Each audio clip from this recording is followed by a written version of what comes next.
That's all very well, but is it in tune? Hello folks, it's Silly Moustache here, and I'm thirsty already.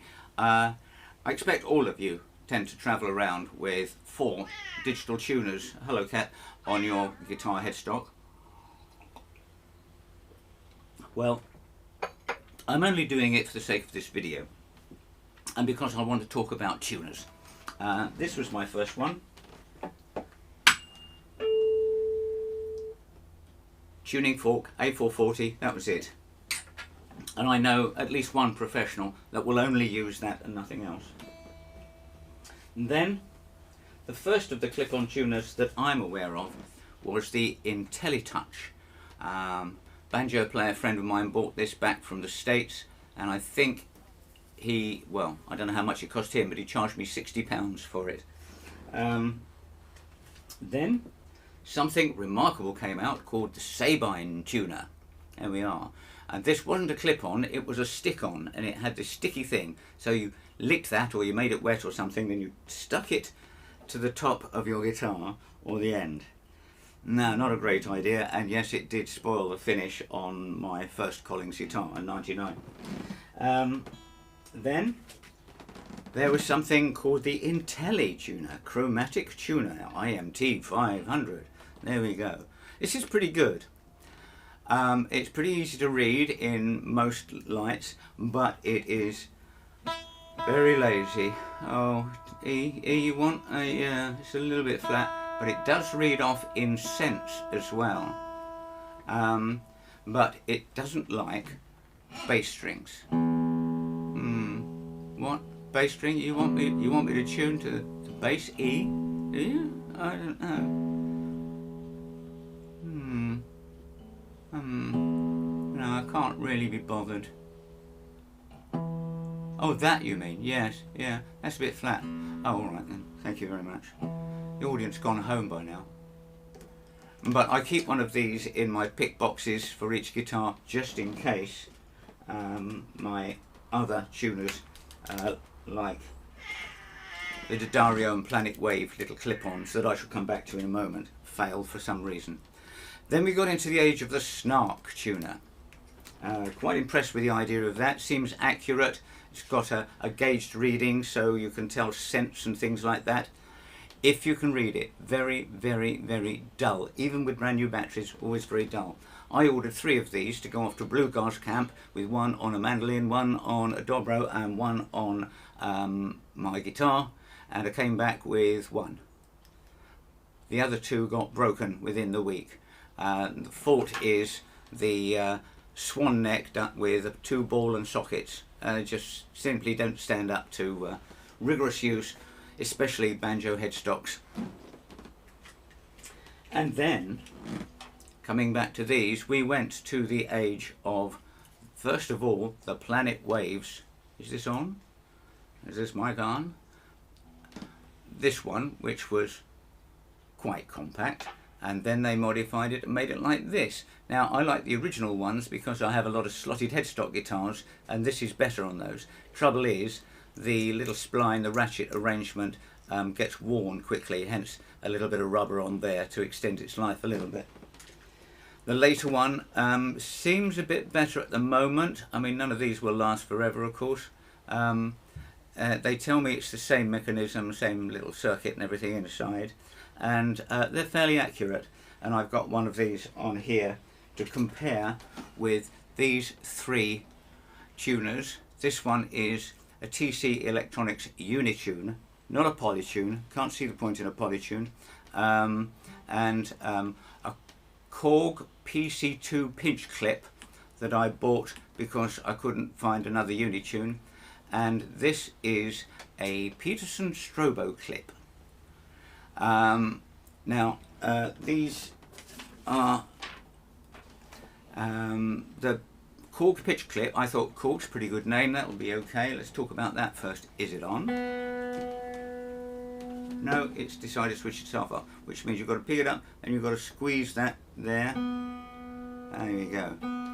I've tested that against other ones and it's pretty average.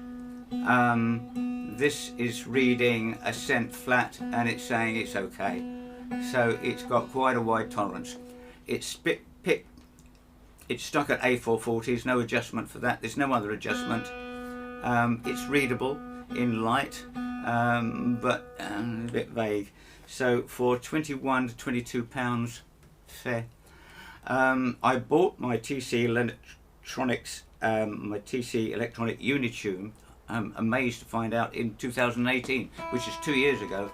I haven't changed the battery in it. It's quick to respond, but as you see, it does like to hang around. It's got a very, it says it's supposed to last for 3 minutes, but I don't really know if I believe that. And then we get to this creature. Are you on? Are you off?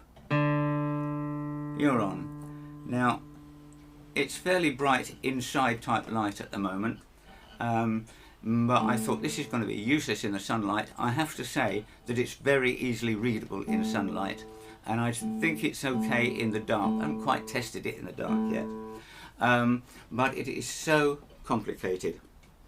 I have here the instructions. The instructions, yes.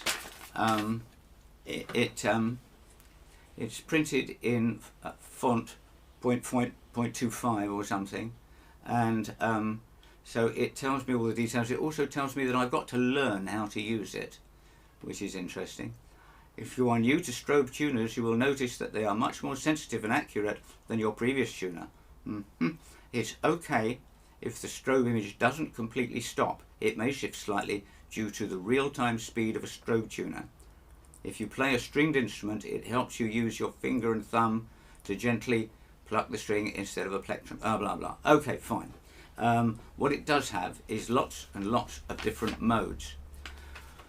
That many modes for all sorts of instruments you can imagine, plus quite a few that you can't, plus historic temperaments and world music and all sorts of stuff. I have used guitar and hello cat, yes, and it's hot, isn't it? Yeah. And I have used the Sweetened mode. Now then, let's talk about Sweetened mode. For a long time I've been using Sweetened mode. Doesn't matter how accurate you get your tuning in an open string. There are variables that no tuner can really adjust for, and that is the height of the fret, the gauge of the string, and the pressure you apply to it. So to compensate for those aspects, I will tune, because I play mostly on flat top guitar, I'll play mostly out of a G shape, wherever it may be, or a C shape as my root chord. So I found that if I tune to the notes of a G, if they're right, then the rest will be pretty much okay. Because I'm pretty heavy-handed and I've got some guitars with high frets and low frets, blah blah blah.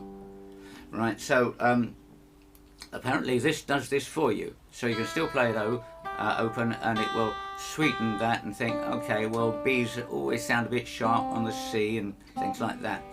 I have tuned a couple of guitars up using my sweetened tone method, and then checked them with the sweetened toned guitar mode on this, and it's the same thing. Maybe 1 cent on an open G, or D maybe. It does that for you, and it might help. The strobe does move, so you do have to learn to use this aid.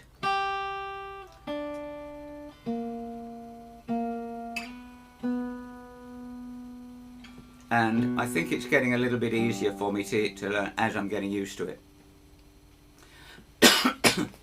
Criteria for a clip-on tuner, or any tuner for that matter, is that you can see it in the light or the dark, that it's quick to use, that it's unobtrusive, and that it's strong and stands up to the rigour of performing. These little D'Addario or Planet Wave things meet that criteria quite well. The Snark, too fragile. These three are a little bit too obvious. the Korg is too airy-fairy on the tuning. It's not really accurate enough for my taste. So it's down to the TC Electronic, which totally seems to be universally unavailable, sadly, because it's my favourite readout and it's fastest, and I'm still getting to know this Paterson Stroboclip. I've tried it on a 12-string. I'm going to try it on a mandolin and a dobro, but I think I'm going to get the same remarks. I think you might as well use it in standard equal temperament, frankly, and then adjust it yourself, but it has the facility if you want it.